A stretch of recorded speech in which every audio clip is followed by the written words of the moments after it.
আসসালামু আলাইকুম। আজকে আমি আমার সবজি খেতে পরিচর্যা করার জন্য চলে এসেছি। অনেকদিন পরে আমি এই সবজি খেতে পরিচর্যা করব। আজকে আমি 2-3 ধাপে আজকে পরিচর্যা করব। আসেন আপনাদেরকে আমি দেখাই। এখানে আমি প্রথমে এখানে লোব্বা গাছ আর এখানে ডেজ গাছ আছে, এই ঘাসগুলো প্রথমে আমি পরিষ্কার করব। আমি প্রথমে এই ঘাসগুলো আস্তে আস্তে পরিষ্কার করতে হবে, না হলে এখানে আমি সার দিতে পারবো না, সার পানি দেওয়া যাবে না। পরিমাণে ডেজ গাছ আছে, আমরা আগেই বলছি ভাই, আমরা এগুলো পানির থেকে আমরা নিয়ে এখানে আমরা চারাগুলো দিয়েছি। এখানে হয়েছে মাশাআল্লাহ, দেখেন সাইজগুলো দেখেন, অনেকগুলো দিয়ে দিয়েছি এখানে। কিন্তু এই দেখেন, একটা এসে 2টা 3টা 4টা 5টা গাছ এরকম যা হাতে আসছে সব দিয়ে দিয়েছি আমি। এখানে দেখেন এই সুন্দর একটা করলা ধরেছে, একবার সুন্দর। এই দেখেন ছোট করলা, এগুলা গাছগুলা উপরের দিকে উঠে গিয়েছে অনেকগুলা। দেখেন এখানেও একটা করলা আছে,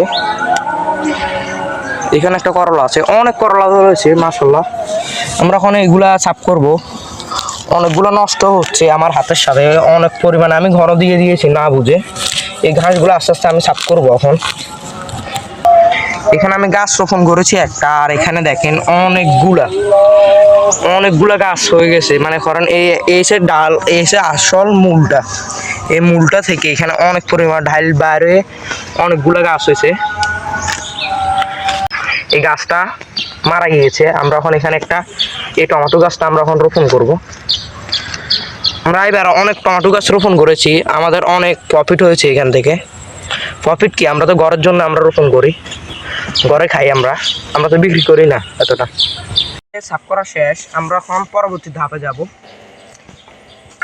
এই কাজগুলো যতটা সহজ মনে হয় কিন্তু এগুলো এতটা সহজ না। আমরা পরবর্তী ধাপে আমরা এই গাছগুলা আমরা এখন মাটিগুলো আমরা নরম করে দিব। চলেন আপনাদেরকে আমি দেখাই।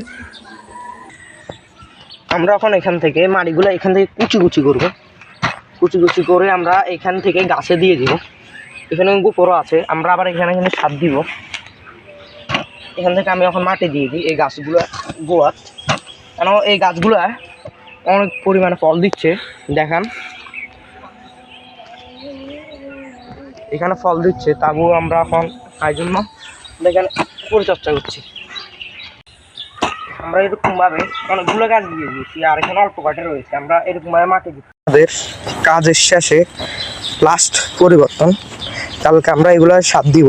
আর আমাদের আরেকটা জমি আছে, ওটার ভিতরে আমরা কলমির শাক উৎপাদন করব। আপনারা দেখবেন কিভাবে কলমির শাক উৎপাদন করে।